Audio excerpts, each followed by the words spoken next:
Have you ever heard of a house where time seems to hold its breath? Where every closed door hides something, and every silence muffles a scream?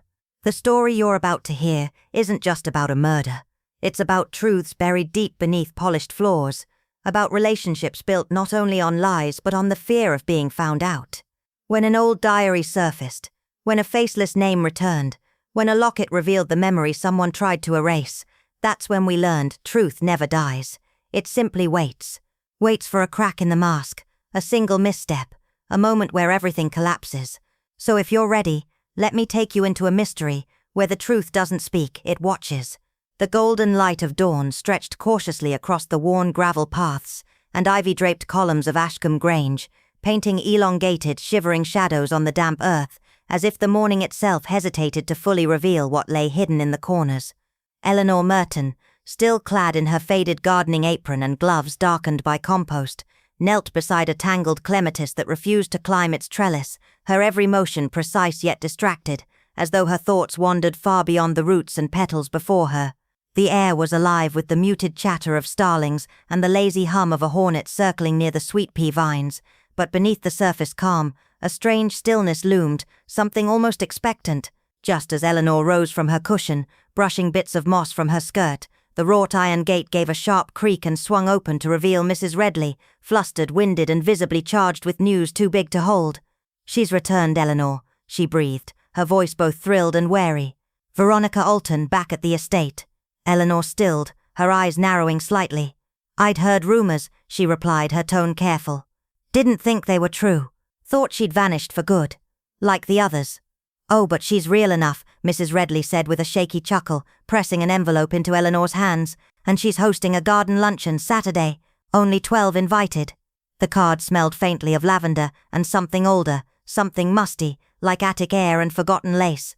The names were printed in an elegant, practiced script, including Eleanor's own, and at the bottom, without fanfare, was the name Mr. Hawthorne. The day of the luncheon arrived under a sky half clouded and uncertain, and as Eleanor made her way past the high hedges and into the meticulously restored gardens, she couldn't shake the strange weight that clung to the breeze. The Alton estate had been dormant for years, its windows shuttered, its paths choked with brambles, yet now it stood immaculate, too immaculate, like a painting restored by an unfamiliar hand. Tables were set with cold precision, bone china gleamed under crisp white parasols, polished silver caught flashes of sunlight, and wine glasses, tall, thin, and delicate, were filled just enough to reflect the tremor of the wind. Guests arrived in hushed tones, Reverend Blackwood in solemn black, Mrs. Trenholm overdressed and overpowered by perfume, the elusive Langley twins with their matching smirks, and Rafe Stokes, a silent young painter who eyed everything as if sketching the truth beneath appearances. Veronica Alton herself emerged last, gliding down the steps like a woman stepping out of a dream long forgotten, her silver hair sculpted to perfection, her eyes too clear, too empty. Light conversation floated through the air, shallow as the clinking of cutlery, topics like roses blooming early, the grocer's mistake in last week's deliveries, and some odd noises heard near the vicarage late at night. Yet Eleanor noticed what no one else dared mention, the 13th place at the table. It was set with the same care, linen napkin folded like a swan, wine glass filled precisely, a single bread roll placed to the side, but no guest ever claimed it. The name card remained, Mr. Hawthorne. When dessert arrived, elderflower cake with raspberry glaze, Veronica finally spoke, her tone too light, too composed. "Mr. Hawthorne sends his regrets," she said. "Something last minute, I presume."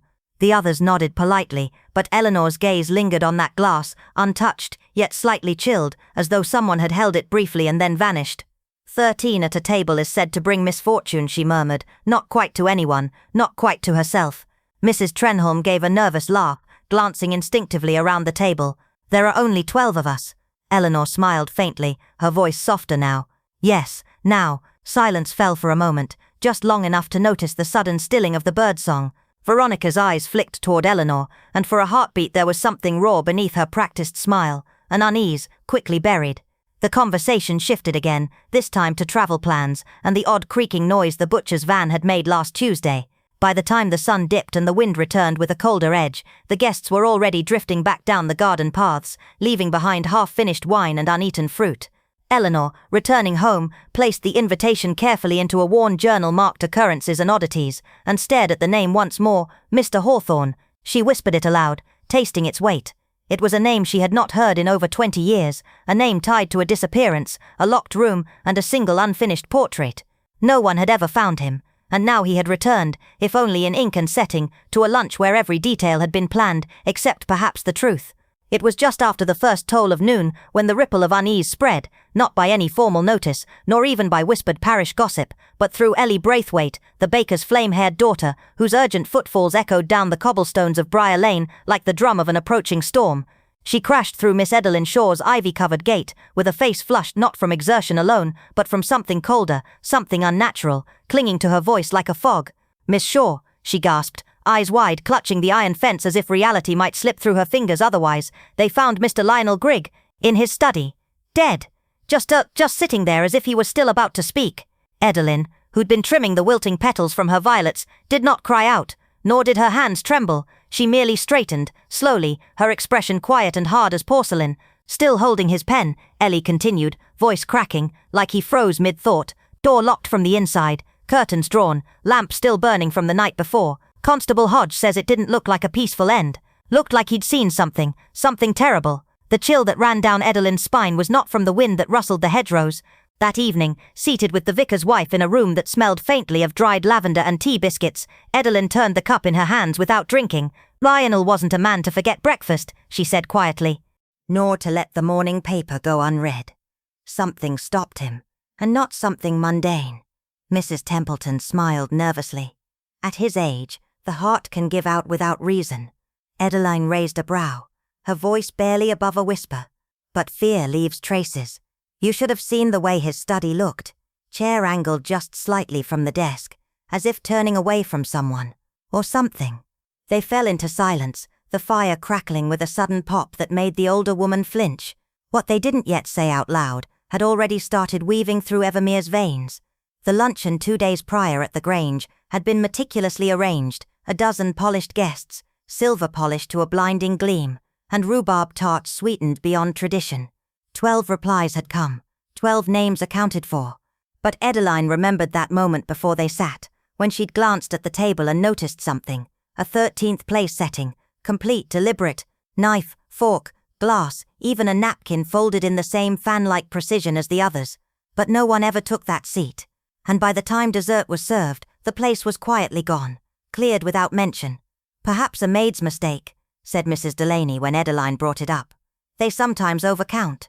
Edeline shook her head. Then why did the glass have condensation? And the spoon, someone had stirred the cream. That detail froze the room more than any draught from the window. In Evermere, 13 wasn't just unlucky, it was uninvited. The following morning the story had bloomed like fungus on damp stone. In queues at the post office, between racks of seed catalogues, beneath the clatter of potatoes at the greengrocer's, whispers slid from mouth to ear like smoke. "Perhaps someone removed the setting to avoid bad luck," said Mrs. Hargreaves, but Edeline countered softly. "Then someone would have had to count first, early, even before guests arrived, and then say nothing. That's not superstition, that's strategy." Miss Bramble blinked behind her spectacles. "You think it was deliberate?" "I think," Edeline said slowly, "that someone was meant to sit there, but not be seen." Outside, 2 boys rode their bicycles, their laughter bright and oblivious as it cut across the cobbled street, unaware that the adults had begun measuring reality against shadow. That evening Edeline returned to her small sitting room, lit only by the flicker of gaslight and the growing dread in her chest. She opened the Grange invitation still pinned beside her calendar, 12 names, inked in looping cursive. But her eyes fell on the 13th line, a blur, a smudge as though a name had once been written and then scraped away with trembling fingers. She recalled how the hostess, Mrs. Calder, had glanced repeatedly at that chair during the meal, lips tight, fingers tapping a rhythm not meant for music. Lionel Grigg, seated 2 places away, had spilled his wine when a breeze that no one else felt brushed past. He'd left the luncheon early, muttering of a headache, his napkin crumpled like a message never sent. And now he was dead, his last word unwritten, his eyes wide open in terror. The real question, Edeline thought, staring into the dark window pane, wasn't who had not come to lunch but who had never left it. That week it was Lillian, the newly hired maid at Harrowick House, who became the village's quiet obsession, though she herself barely spoke more than needed. She'd come down from somewhere near Windmere, they said, alone, eyes dark with silence, and hands always trembling just slightly, even when still. Mrs. Cartwright first raised the matter outside the milliner's, muttering to anyone who would listen that she'd seen Lillian at the market staring at the butcher's knives far longer than necessary. And not blinking, mind you, just It didn't help that ever since Helena Voss returned to manage her late aunt's estate, the grand vine-draped Halbert house at the edge of town, odd rhythms had begun to ripple through St. Aldwyn's like threads tugged from behind the walls. "She's not one of us," said Mr. Pine the cobbler over a pint. "From Bath, or father, and always scribbling things in that little red book." Miss Elspeth, the seamstress, whispered of an argument between Helena and Colonel March not 3 nights before, heard it herself while stepping outside to fetch water. Voices raised, doors slammed, and Helena's shadow moved across the upper windows long past midnight. By the time the rumours reached Miss Sybil Trent quietly eavesdropping through the cracked pantry window at the vicarage, they had fermented into something darker. Someone had cried, someone had threatened to leave, and someone had seen blood on the porch rail, wiped just poorly enough to be noticed. Sybil remembered the luncheon, of course. Everyone did. 12 guests had been invited, 12 names had been confirmed, and yet there had been 13 place settings. She recalled it clearly because she'd helped prepare the preserves and saw the table before the final polish, 13 chairs, each with a silver-edged card tucked into the napkin ring. But during the meal, one place remained empty, untouched, though the spoon beside it bore a smear of clotted cream by the time the plates were cleared. "Maybe it was meant for someone who left early," said Mr. Bowles, the grocer. "Or someone who wasn't ever meant to be seen," Sybil whispered later, eyes flicking toward the disused chapel path. Meanwhile, the villagers' curiosity began to settle uneasily on Mr. Lorne, the pale, slow-speaking tenant of the old orchard cottage, a man who arrived 2 months ago and had only been seen sketching dead trees in black charcoal at dawn. "Never once shopped on market day," said Mrs. Penwell, "and covers his windows with linen so tight you'd think the sun owed him something." He'd attended the luncheon too, Helena's guest, though he spoke to no one. Miss Ada, who delivered preserves to his gate, once glimpsed something strange on his table, a bundle of rosemary tied with copper wire and something like a map, but drawn in circles. At the post office, Sybil noted he paid for a single sheet of aged parchment using a sovereign so worn the clerk had to hold it to the light. "No ink on his hands," someone said. "Maybe he draws in silence," Sybil mused, more to herself than to the others. But then came the detail that changed everything. The librarian, Mr. Avery, who was cousin to the deceased colonel, let slip over a crate of books that when the constable entered the study that morning, the fireplace still glowed faintly, and among the ashes was the edge of a burned letter, sealed with wax the colour of dried blood. No letterhead, no handwriting, just scorched folds, as though someone had tried desperately to erase its words. Miss Sybil, upon hearing this, merely folded her gloves a little more tightly, the way one might when wind carries a scent not yet explained. That Thursday, she called upon Helena herself, now settled uneasily in Halbert House, her voice brittle from too many condolences. "He kept everything so precise," Helena admitted, rubbing her temple, "and now it all feels wrong, letters torn, drawers half opened, something smells like smoke still." Sybil's eyes drifted to the small cabinet by the window, a drawer ajar, a frame turned face down. Was he expecting someone that day, she asked. Helena hesitated. "He received a letter that morning," she said finally. "Didn't say from whom, but after reading it he locked the door and didn't come down to lunch." She paused, voice trembling. "The letter's gone now. But I saw him burning something. I didn't stop him." Sybil placed a gentle hand on her arm, but her mind had already begun to stitch together the pieces. A meal set for 13, an invisible guest, a sealed letter turned to ash, and one man dead before the pudding was even cleared. "Do you think," Helena whispered, "he knew something?" Sybil smiled faintly, eyes steady. "My dear," she said, voice as light as silk, yet heavy with what it didn't say. "I think someone wanted him to forget it." ChatGPT said. Rain had only just ceased when Miss Eugenia Hartwell arrived at the Ivy Grange cottage, a quiet structure with ivy-choked brick and windows that blinked drowsily behind a veil of moss, like an old lady pretending not to watch. She carried with her a jar of quince jelly and the expression of one who had come for tea, but might well stay for a revelation. The maid who answered her gentle knock wore the fatigue of someone who'd been up since dawn, eyes red-rimmed, apron twisted at the waist, a whisper of ink on her thumb.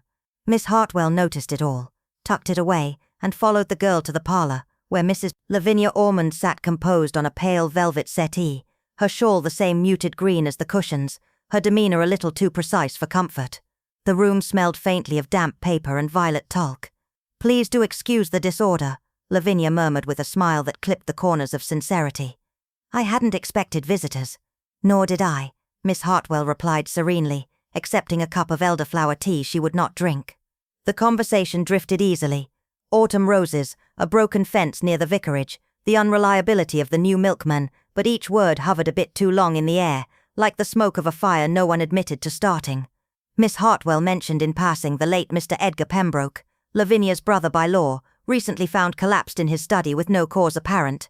A heart, they said. But hearts don't often stop with their spectacles still resting neatly on a book of land deeds. Lavinia's knuckles whitened around her teacup, her smile tightening. Edgar was a man of routines. He hated disruption.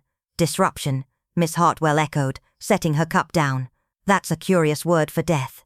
Silence followed, broken only by the slow tick of the clock above the hearth. Then Lavinia spoke again, tone gentler. We were not always fond of one another, but we managed. Miss Hartwell didn't press. She didn't need to. Outside the wind stirred, pulling brittle leaves across the cobbles. Later, as she wandered back down the lane, she passed Mr. Thorne's bookshop and saw young Elsie Miller inside, the housemaid who had taken to loitering near the post office lately, reading letters over shoulders, listening more than she ought. She seemed startled to see Miss Hartwell, dropping a slim volume behind the desk, not a bookkeeper's daughter by birth, but now curious enough to try. And odd, too, that she had been the one to find Mr. Pembroke, or so she claimed, though she'd been seen walking back from the mill road at the very hour his study lamp was extinguished. Then there was Colin Darroch, the reclusive antiquarian from Dorset, who had rented the garden flat 3 weeks prior, and was rarely seen except at twilight, where he stood by the hedge scribbling in notebooks. Not sketches, diagrams.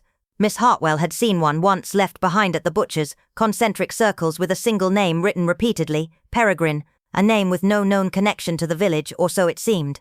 But it was Constable Merrin's careless mention at the bakery that truly caught her interest. Only odd thing, he had said while weighing 2 buns, was the window latch. Inside study window, locked but smudged like someone tried from the outside. Miss Hartwell hadn't blinked. Mystery in her experience was never sudden. It was carefully arranged, like chairs around a table no one wished to sit at. And somewhere between the jittery maid, the tight-lipped widow, and the stranger with the looping script, someone had carefully wiped their hands clean, but left behind a breath, a gesture, the faintest tremor in the quiet. Elmswick was the kind of village where even the wind carried secrets cautiously, and when Eleanor Finch arrived, it was as though some ancient stone had shifted, some long-buried story stirred and began to breathe once more. She said nothing upon her arrival, merely wore a faded morning blue coat, and clutched a small suitcase that seemed to carry not just belongings, but the carefully folded corners of an unfinished life. Her eyes were not hollow but cold, possessing that distinct stillness only found in people who had learned not how to lose, but how to hide what was lost. Her uncle, Professor Alaric Dean, once a renowned scholar in ancient languages and the obscure shadows of occult philosophy, had been found dead in his ancestral manor, Briar Grange, just 2 weeks prior. The villagers had quietly ruled it natural causes, buried him quickly, and allowed the rhythm of everyday life to resume. But in places like Elmswick, not everything that is buried stays dead. Some things persist in soil, in silence, in memory, and Miss Agnes Hawthorne knew this better than most. A sharp-eyed, thrice-widowed woman with a mysterious past of her own, she had been married once to a man with more power than kindness, and she recognized in Eleanor that silent, watchful stillness she'd once seen in war-hardened men who had returned home alive, but never whole. For days Eleanor spoke little. When asked questions, she answered softly, gently, almost like a child telling a bedtime tale they themselves did not believe. But behind that calm exterior, her eyes scanned and weighed, as if she were measuring every polite smile for the fear it tried to disguise. Briar Grange stood on the very edge of the village like a forgotten page in an old book, its stone facade cracked with time, its windows half-veiled as though the house itself blinked slowly, dreaming. The rose cloister behind the manor, once tended daily, had grown strange. Every morning villagers claimed to see the professor standing silently in the cloister, lost in thought, murmuring in long dead tongues, or whispering into the wind as if speaking to something they could not see. After his sister died, he'd ordered every mirror in the house removed. He was afraid, they said, but not of himself, of what might be watching him through the glass. One rainy evening, Eleanor found an old leather-bound diary in a locked drawer in his study. Its cover was inscribed with symbols that did not belong to any language she'd ever seen, ancient, serpentine, almost alive. The moment her fingers brushed the symbols, a cold current ran through her veins. Inside, the entries were frantic, feverish. She is returning. I have seen her in my dreams. The silence is no longer empty. As the pages went on, the handwriting grew more erratic, more panicked, no longer that of a scholar, but of a man unraveling. That same night, the dog at the vicarage barked madly, clawing at the chapel doors, and something or someone was heard walking beneath Eleanor's window. The following evening, Miss Hawthorne invited Eleanor for tea. She did not ask questions, but noticed how the girl's hands trembled when lifting the cup. Eleanor's face wore a serene smile, but her eyes looked as though they were staring through time, watching something coming ever closer. Days passed. In the rose cloister, the flowers bloomed early, deep crimson roses with no scent. The village gardener Bram, a deaf man who spoke only with his eyes, was seen carving strange shapes into the dirt before vanishing for hours. Some said Eleanor was seen wandering barefoot in the gardens at midnight, standing motionless near the sundial, as though waiting for a sound only she could hear.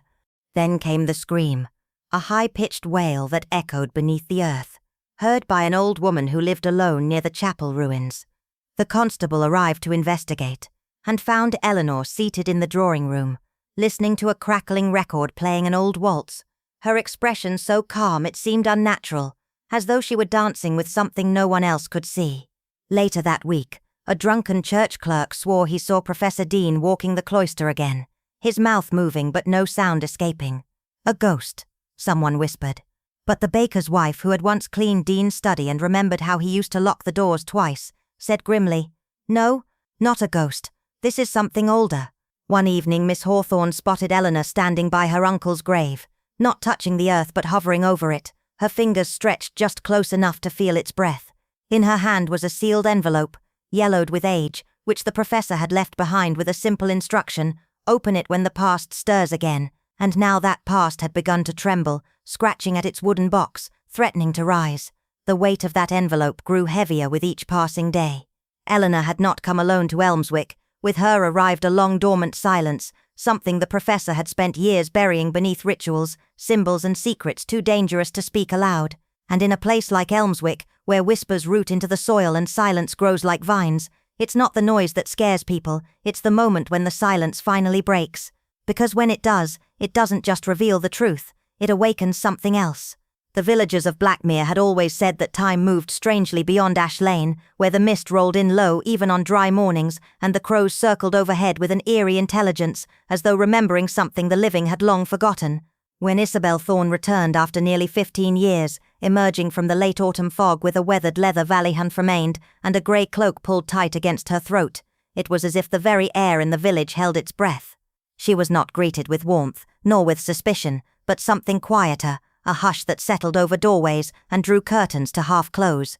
She spoke little, only the necessary pleasantries, but there was something in her stillness, in the precise way she paused before answering, that gave the impression her silence was not passive but deliberate, as if she were constantly calculating what could be said without disturbing something darker. Her return came days after the sudden and natural death of her uncle, the formidable Judge Archibald Thorne, a man as much feared as respected, whose rulings had reshaped lives, and whose cold stare could still silence a room long after he had left it. He'd been found in his study, collapsed beside a shattered decanter, his hand still clenched around the old gavel that had outlasted every trial he ever presided over. Officially, it was heart failure, the sort of explanation that required no follow-up, but there had been oddities. A scorched fragment of parchment in the grate, an iron key older than the house itself lying beside his slipper, and the strange fact that every clock in the manor had stopped at precisely 3:17 a.m.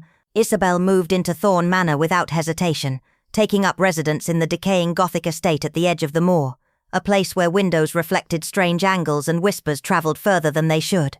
Most of the old staff had long since left, save for Mrs. Whitley, the ancient housekeeper who'd served 3 generations of Thornes and now spent her days humming lullabies that no one recognized and burning lavender in doorways to keep the house quiet, as she put it. Isabel's days passed with a rhythm that unsettled the village. Each evening she walked the grounds precisely at twilight, always stopping at the cracked sundial behind the east wing, where the heather grew in a ring of death grey, her lips moving in what some said was prayer, but others insisted was incantation. When Reverend Mallory, newly appointed and eager to integrate, paid her a visit bearing a jar of preserved pears and the parish's blessings, he returned ghost-pale and feverish, mumbling about strange symbols scratched into the cellar walls and an unbearable cold that seemed to crawl up from the stones. That same night, the bell in the church tower rang once, deep and low at exactly midnight, despite having no rope for over a decade, and the next morning Elias Rowntree's grave was found split open from the inside. Rowntree, of course, had been the only man Judge Thorne ever acquitted, and he had vanished the day after his release, just as the judge's hair had turned silver overnight, and he stopped presiding over trials altogether. The very next morning Isabel received a letter, delivered by no postman anyone saw, sealed in cracked green wax bearing a crest long forgotten, even by the oldest villagers. Inside were only 5 words, written in a hand that looked aged and uneven. She remembers, she will return. After that, strange things began to happen with a quiet, relentless persistence. The librarian, known for her impeccable cataloguing, was found weeping softly in the history section, whispering numbers in a language no one recognized, clutching a first-edition tome that had never been logged. The solicitor's assistant, Mr. Latham, a mild man with a sweet tooth and a habit of quoting Shakespeare, confided in hushed tones to the baker's wife that Isabel had visited unannounced, requested her uncle's final will, and left without a word after reading it for nearly an hour. But Latham noticed as she passed that the fingertips of her gloves were dusted with fine grey ash. Mrs. Whitley, once unfazed by anything, began scattering salt across thresholds and hanging sprigs of rosemary above every door, muttering that the manor was waking up again and the rooms know her name. No one dared ask what that meant. At the apothecary, dried black poppies sold out in a single afternoon, and more than one villager swore they heard a second voice, soft, lilting, and distinctly not human, speaking through their radio at dusk. Still, Isabel walked the village with that same serene grace, nodding politely, always alone, always watching, as if she were listening not to what was said, but what was being withheld. And perhaps she was. In Blackmere, it was said that secrets didn't die, they slept, and some secrets had been waiting a very long time for the right blood to return. With Isabel's arrival, the village had felt the tremor of something ancient turning in its grave, something forgotten but not forgiven, and the manor, her manor, seemed to breathe again, its windows blinking open after years of slumber, ready to remember. The letter arrived not by post, nor by hand anyone could name. It appeared in the ink-black hours before dawn, slipped beneath the ancient oak doors of Greystone Rectory with no sound, no witness, only the faint crimson smear of wax trailing across the flap like a congealed wound. The kitchen clock, long silenced since the war but still faithful in its silent counting, recorded the time as 4:13 a.m., a detail unnoticed until much later. Within the envelope, a single sheet of creamy, heavy stock paper, warm strangely like breath, bore a single line in sharp, elegant slant. "The debt is remembered, and so are you."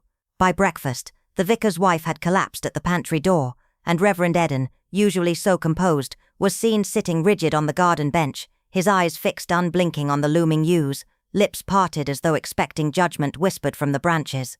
Across Windmere Hollow, word of the letter travelled not in speech but in silence, heads bowed lower, gazes shortened, voices softer, as if something ancient had begun to stir. That very morning, Verity Hale returned, after 2 decades of exile and hushed disgrace, stepping back into the village like a shadow rethreading old paths. She came without luggage, only a charcoal grey coat that draped to her ankles and gloves buttoned at the wrists, worn defiantly against the June warmth. She entered Thornley Chapel without announcement, her presence stirring barely concealed unease among the parishioners, especially the Ashcrofts, who stiffened in the front pew as if bracing against a sudden draught. Verity sat alone in the 3rd row from the back, her knitting bag unopened at her feet, her eyes not on the vicar's sermon but on the altar's cracked stone foundation, specifically the space where a brass plaque had once honoured a man whose name had since been redacted from village memory and record alike. When the service concluded, the congregation flowed out in uncomfortable ripples, yet Verity remained seated, observing. She saw Geraldine Ashcroft break away from her family and move briskly toward the vestry, clutched tight around the waist of her pale yellow coat. There she handed Father Mallory a folded paper, brittle and discoloured with age, pulled stealthily from her coat's inner lining. It was Colonel Stanning's final note, the one supposedly cremated with his files post-inquest. No direct accusations, just coordinates, a date and a single name that fell like lead through the room: Eleanor Vale.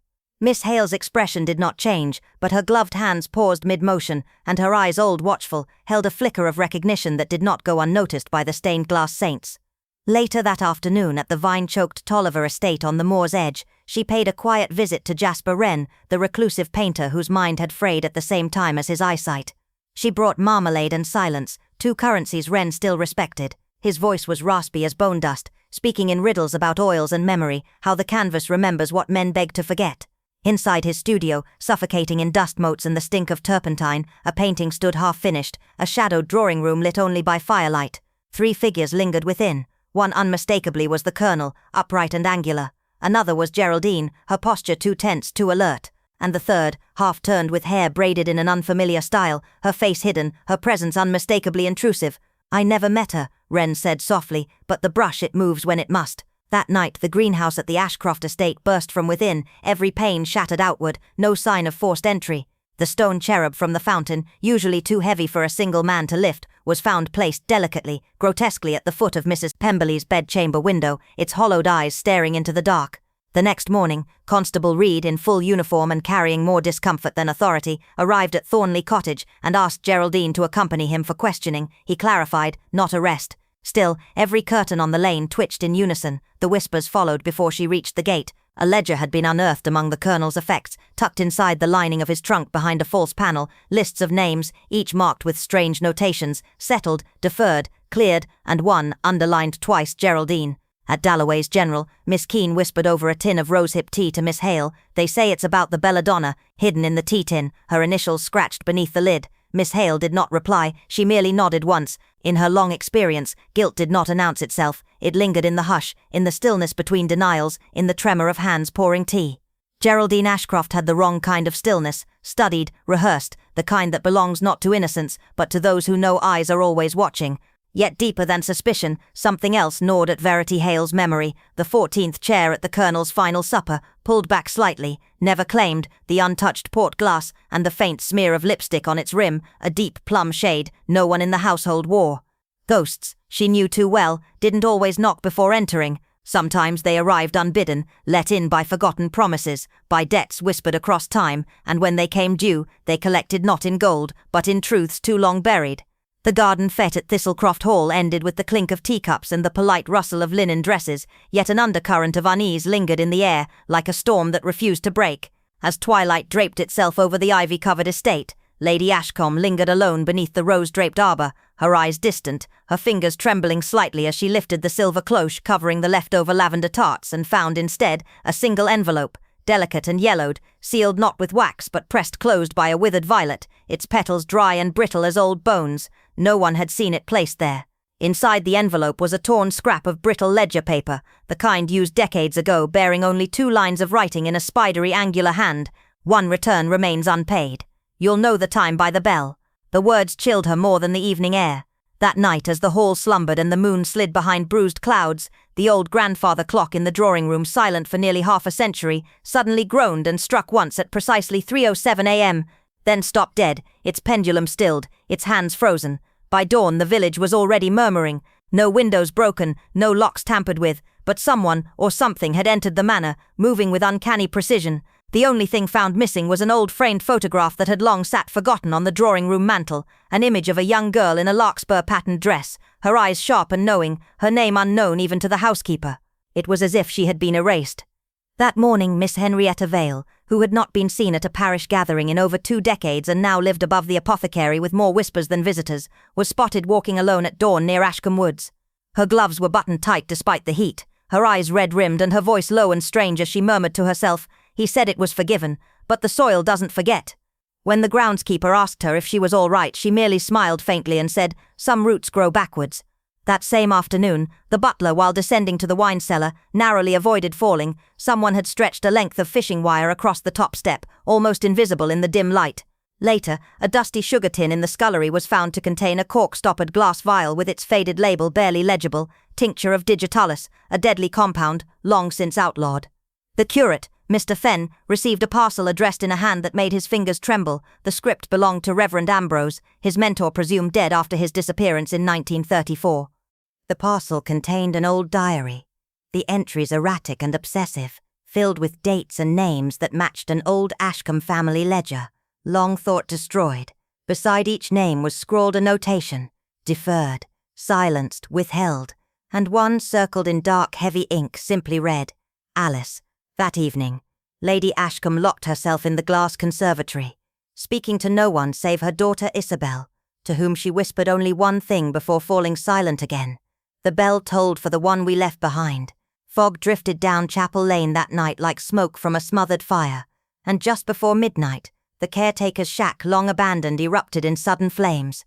No one was inside, but the fire revealed blackened fragments of paper, old guest lists, an engagement notice, and the charred remnants of a child's music box, still wheezing its warped lullaby even as the walls collapsed. Miss Vale appeared the next morning at the vicarage, carrying an unopened bottle of Madeira, and a peculiar question, "Do you remember the girl in the larkspur dress?" The vicar, visibly shaken, could not. Miss Vale only stared at the empty space above the fireplace where the photo once sat and whispered, "Her name was Alice, and we all owed her something." She said nothing more. But that night, at precisely midnight, The bell in Ashcombe's old tower rang not 12 but 13 times, and from the forest's edge, half veiled in mist, a lone figure in a white dress was seen standing perfectly still beneath the linden tree, her face shadowed, her arms hanging at her sides, and her feet bare. She said nothing. She simply waited, as though for a debt to be paid in full, or for memory to finally give way to truth. The villagers would later claim it was imagination, fog tricks, old legends revived, but behind every shuttered window, they kept their lights burning longer than usual that night, and no one dared ask why the clock at Thistlecroft struck again, once more just before dawn. Clarity doesn't always announce itself with thunder. Sometimes it arrives as a hush between heartbeats, an instinct behind the eyes before the mind catches up, like the breath before a scream, or the silence before a storm. Mrs. Eliza Wetherall had spent her morning fussing over timetables, asking which guest had slipped away early from the village charity tea at Aldeglen Hall. But by early afternoon, the question had shifted shape in her mind, cold and precise. The issue was not who had left early, but who had never truly intended to be seen in the first place. 13 name cards had been arranged with ceremonial care around the white linen table. One, she now recalled with sudden vivid certainty, had vanished between the time she fetched her shawl and the start of the first toast. No one had raised a glass to the missing guest, yet a full flute of elderflower cordial had remained untouched at the second chair to the host's left, the one flooded with golden afternoon light, casting sharp angles and long shadows. The space had seemed oddly watched. Suppose Eliza dared to think now. Someone had arrived before the gathering, someone who had slipped into that empty seat unseen, someone thought to be long buried in scandal or worse, long erased. And perhaps Major Halbert had seen them, truly seen them through some flicker of recognition, his sudden outburst, not the political tirade the vicar had tried to pass off, but a cracking of nerves, a breach of reality. "I won't let you do this again," he had said, gripping the edge of the sideboard like a man anchoring himself to the present. Hours later, he was dead, slipped on the garden terrace steps, they claimed. But Eliza, who had walked those very same stone steps in search of her gloves not an hour before, had felt the loosened rail, saw the faint gouge where a screw had been recently pried out. Unsettled but resolved, she called upon Mr. Pennant, the village solicitor, a man whose reputation for discretion was matched only by his unnerving calm. His voice cracked just once when she asked whether the Major had made recent alterations to his will. "Yes," he said slowly, 3 weeks ago. One beneficiary removed, another added. The change was clean, final, a significant portion redirected to his great-niece Charlotte. Eliza's breath hitched. And the one removed, the silence that followed was dense enough to bend time. "Mrs. Isadora Wren," he finally said, and her name landed like a stone dropped down a well. Isadora, whose trial had fractured the village a decade and a half ago, whose disappearance after the rectory fire had been the stuff of hushed speculation, whose very name had become almost myth. He believed in justice, Pennant murmured, not in forgetting. The deeper crack in the mystery came later, in the shadowy back corridor of the village hall archives, amid brittle paper and the scent of mildew and memory. A guest ledger from 3 years past had a name violently scratched out, the ink ripped through with such force that the parchment had torn, but when angled beneath the warm beam of a desk lamp, the faint outline returned like a ghost pressed into the fibers. "I, Wren." Eliza's hands trembled as she traced the letters. That evening, with a storm licking the horizon and the last light softening the edges of her sitting room, she retrieved a thin, dust-covered volume from her late husband's collection, The Quiet Campaigns, a war memoir the Major had once insisted she read to understand what men leave behind. Tucked inside the back cover was a photograph, its edges curled, the surface grainy. A woman stood in 3/4 profile beneath an ivy-covered arch, her expression unreadable, her eyes dark and fixed on something, someone outside the frame. In her hand, unmistakably, she held a silver pendant shaped like a tear, identical to the one Charlotte had worn, fingers clutching it absently during the tea. Eliza stared. The face was older than she remembered, sharper, but it was her. Isadora, or someone uncannily like her. Perhaps she hadn't returned for vengeance at all.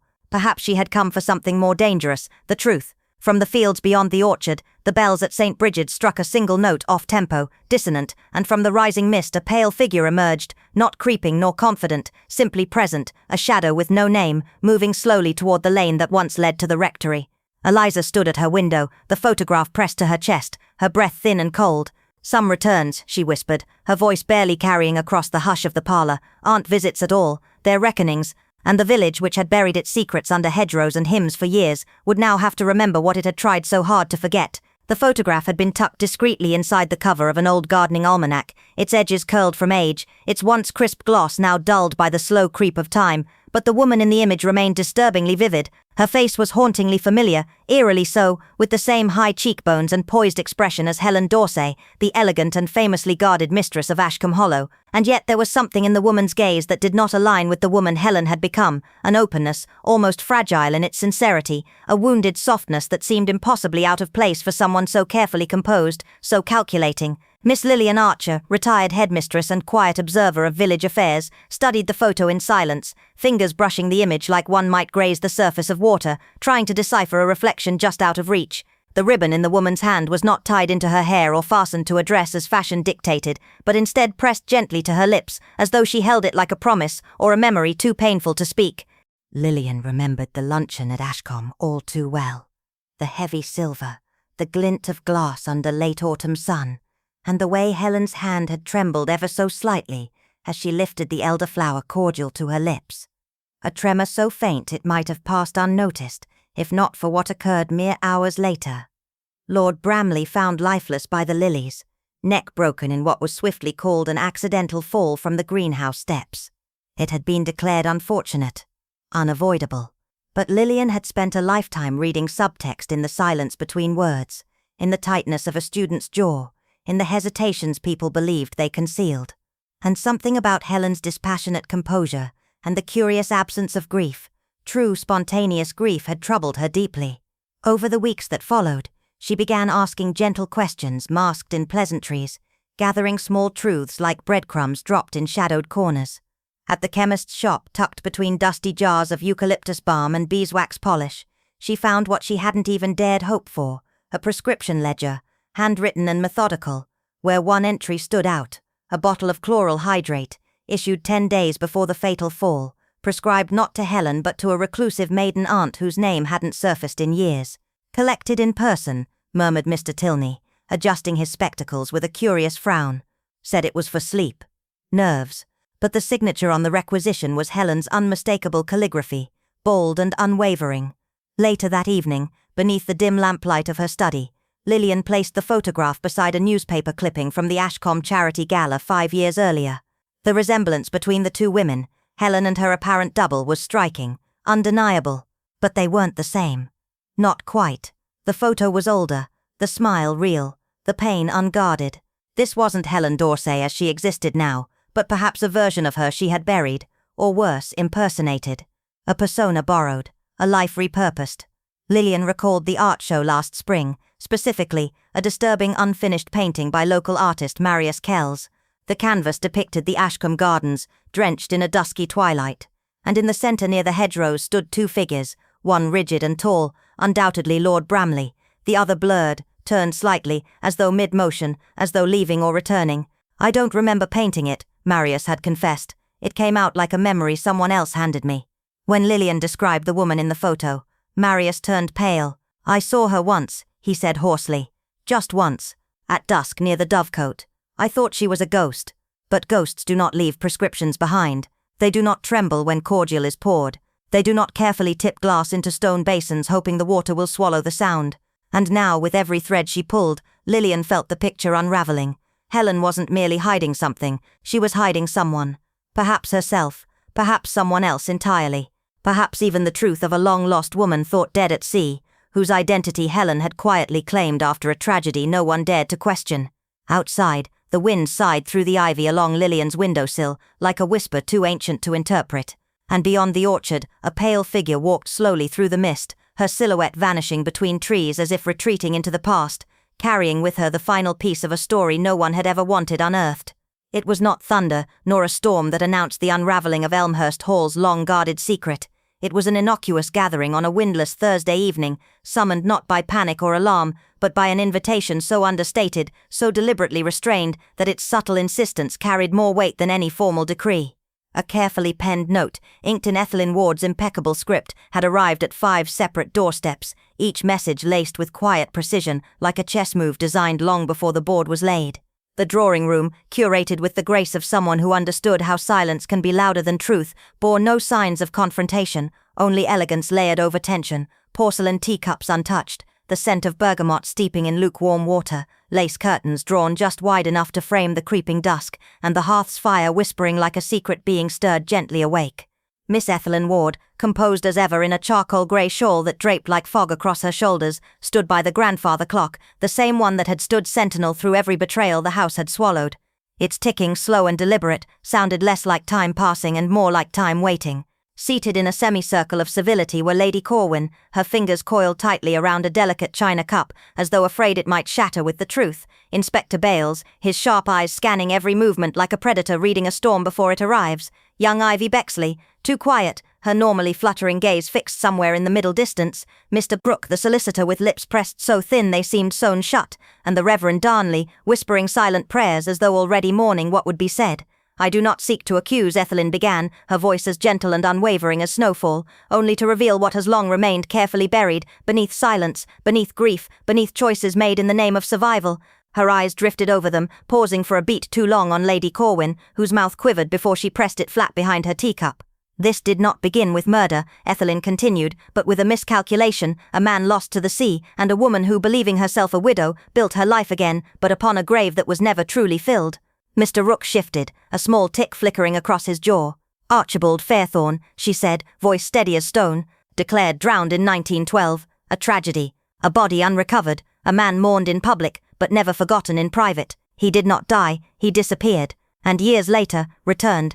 A dense silence blanketed the room like ash. He was seen," she added softly, "once by a groundskeeper who spoke too late, once by Ivy, though she did not understand what she had witnessed at the time, and again by Major Kinnard, who upon discovering the truth, realized that the entire Fairthorne estate, Lady Corwin's current status, and even her second marriage were legal illusions. The first marriage had never ended, the second was never valid, and with that, the entire structure began to wobble." Ivy's hands trembled now in her lap, and Inspector Bales leaned forward slightly, eyes narrowing. "Major Kinnard," Ethelyn went on, "was not a man to confront or threaten. He was a man who believed in order. He amended the will. He drafted a sworn statement. He composed a letter to the Crown, but none of those things ever reached their destination. He was found by the reflecting pool the next morning, his walking cane submerged, his wristwatch stopped at 3:17, as though time itself had recoiled from what it had witnessed." The Reverend closed his eyes and murmured something in Latin. "I do not believe it was rage," Ethelyn said quietly. "Rage is clumsy. This was clean, calculated, desperate." Lady Corwin now sat still as marble, her expression unreadable, but her chest rising with each breath, like she was learning to breathe in a world where her lies could no longer shelter her. "Sometimes," Ethelyn whispered, "the return of someone presumed dead does not bring closure, it brings collapse. And someone who had so much to lose, made a final, irreversible choice." The air grew heavier, the fire cracked once, sharply, as if in warning. Outside, the long vines of ivy that crept across Elmhurst's stone walls began to stir against the glass, scratching faintly, persistently, as though the past clawing its way forward refused to remain outside any longer. And in the mirror above the hearth, 5 figures sat reflecting back, each burdened by their own silent truths, but one seat, tucked just to the left, remained hauntingly empty. It was not missed, not forgotten. And in that empty space, where no voice answered and no shadow lingered, Miss Ethelyn saw everything she needed to know. It was not guilt, nor greed, that first disturbed the fragile stillness of Hawthorne Grange. It was a whisper, a rustling beneath civility, set in motion by a single envelope with no return address, placed deliberately on the silver tray in the morning room, as though it had always belonged there. Inside it lay 6 folded notes, each bearing the name of an individual who had once walked these halls, not as strangers, but as co-conspirators in a silence that had stretched on too long. They arrived without protest. Dr. Lysander Crane with his gloved hands and narrowed eyes, Miss Anya Bell clutching her handbag like it contained her very breath, Colonel Everett Stroud with the stiffness of command masking unease, Lydia Harrow pale beneath layers of pearl and lace, the observant and ever-measured Mrs. Fenwick, and the quiet archivist Mr. Elric Cole, whose memory was said to be sharper than any blade. The drawing room into which they were ushered had not changed in decades. Its dark paneling still held the scent of storm-damp wood. The portraits above the fireplace stared with eternal disapproval, and the ornate bronze clock on the mantel stood frozen at 9:17, the same time it had stopped on the night of the fire that scorched the east wing, the night no one ever mentioned. Above them the chandelier swayed gently as though some long-forgotten echo stirred the air. In the hearth's glow stood Mary Ann Vale, housekeeper of 30 years, and after the Harrow family's slow decay, the reluctant keeper of their secrets. She did not welcome them with pleasantries. Her hands were folded, her face unreadable. "I will not accuse," she said, voice clear, almost solemn. "But the time has come for the veil to fall." A stillness fell, more complete than silence. 15 years ago, a man disappeared. Thomas Harrow, Lydia's brother, master of this house. They said he was lost in the river's flood, that his carriage overturned near the stone bridge. But the truth was quieter and crueler. He never left this estate. He was drugged, confined, made a ghost in his own home. A gasp escaped Lydia, her gloved fingers clutching the chair's edge. Why would anyone do that? Elric asked, but his voice lacked true surprise. Marianne's gaze shifted, resting for a moment too long on Colonel Stroud. Because he threatened to change everything. He intended to change his will, to reclaim the land sold off in secret, to expose lies that had become inheritances. Someone feared what his truth would bring. She paused. He was seen again last spring by the groundskeeper's son near the old chapel, wild-haired, gaunt but unmistakably him. He disappeared before the boy could bring anyone. And 3 weeks ago, a gardener repairing the crypt door unearthed bones beneath the chapel's stone floor, wrapped in a decaying shawl. A ring still clung to his finger, and in his coat a locket marked A.B. Anya flinched, her lips parting as though to protest, but said nothing. He had written letters, Marianne continued, voice softening. To the Crown, to a woman named Florence. None were sent, and he never left this house again. The clock, though unmoving, seemed louder now. He was silenced, Marianne said, her words barely above a breath, not by rage but by fear. Because when your name rests on another's ruin, truth is not just dangerous, it is annihilation. Mrs. Fenwick stood, her voice distant. The crypt had been sealed. I remember it, condemned after the fire. A lie, Marianne said gently, a fiction to protect a far greater one. Then Lydia rose slowly, as though carrying the weight of years upon her back. Her voice trembled. He was my brother, I loved him, but he came back different, angry, determined. He said everything was a lie, that I had no right to what I owned.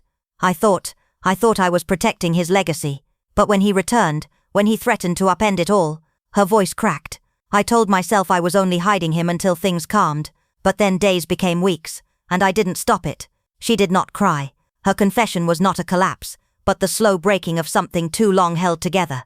Marianne's expression remained unchanged.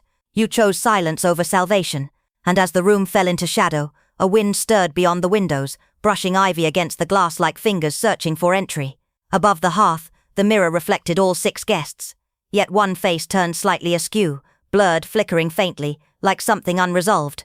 Marianne saw it, and in that fleeting anomaly, she understood someone else had lied, had twisted their role until even they believed it clean. But she said nothing. Some truths, she knew, unravel themselves, thread by thread, glance by glance, until they are unbearable to ignore.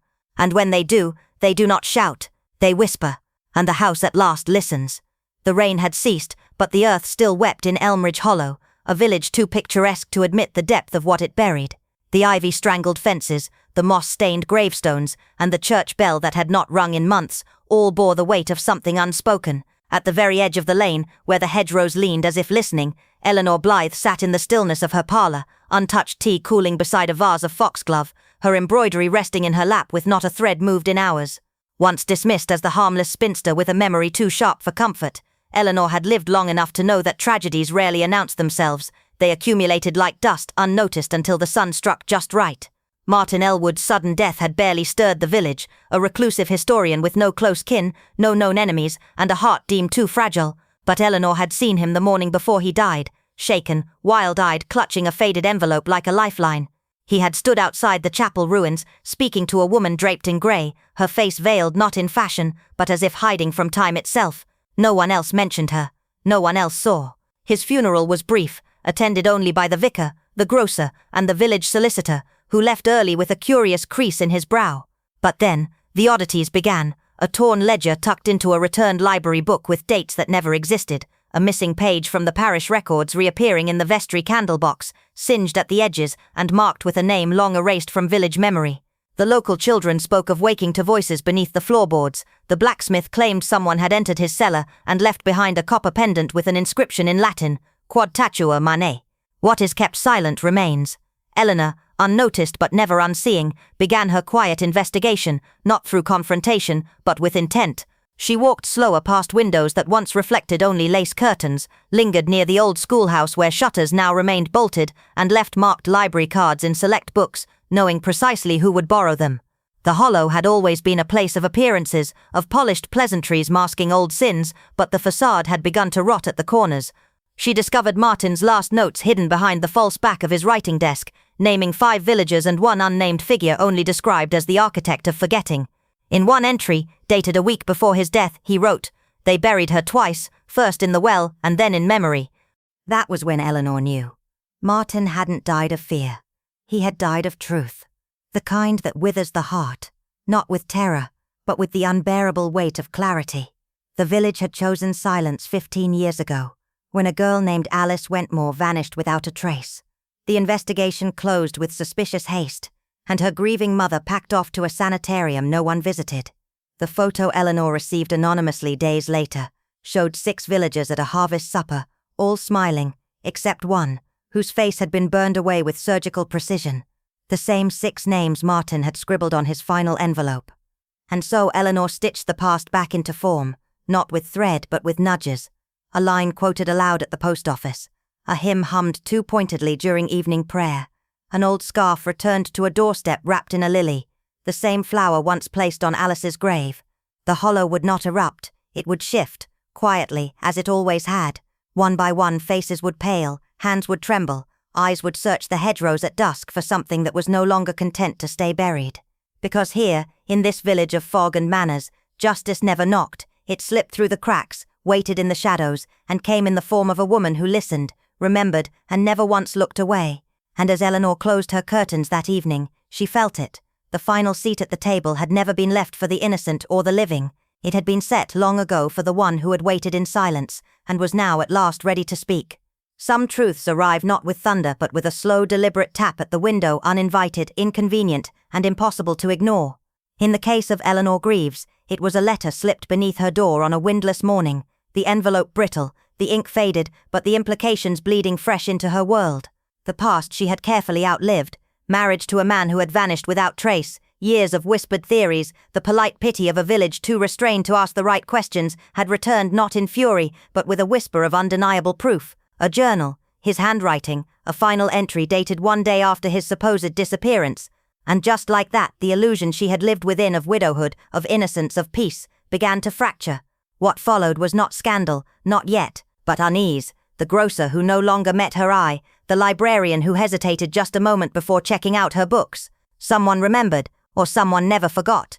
She could feel it, a gaze too steady at the church fete, a daisy left on her gatepost, the same flower he used to bring her every Tuesday.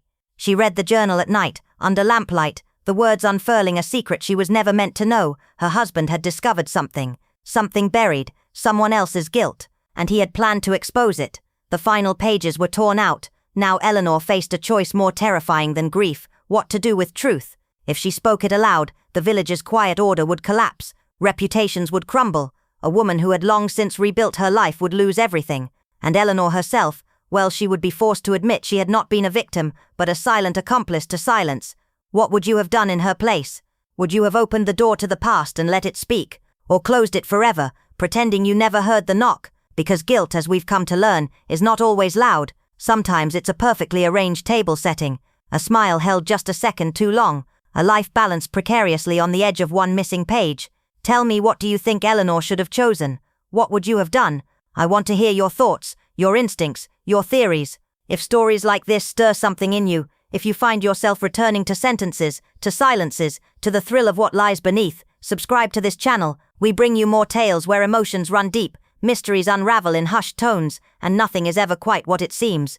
And if you know someone who lives for quiet suspense and shadowed truths, share this with them. Until next time, keep watching, keep wondering, and never underestimate the weight of a story untold.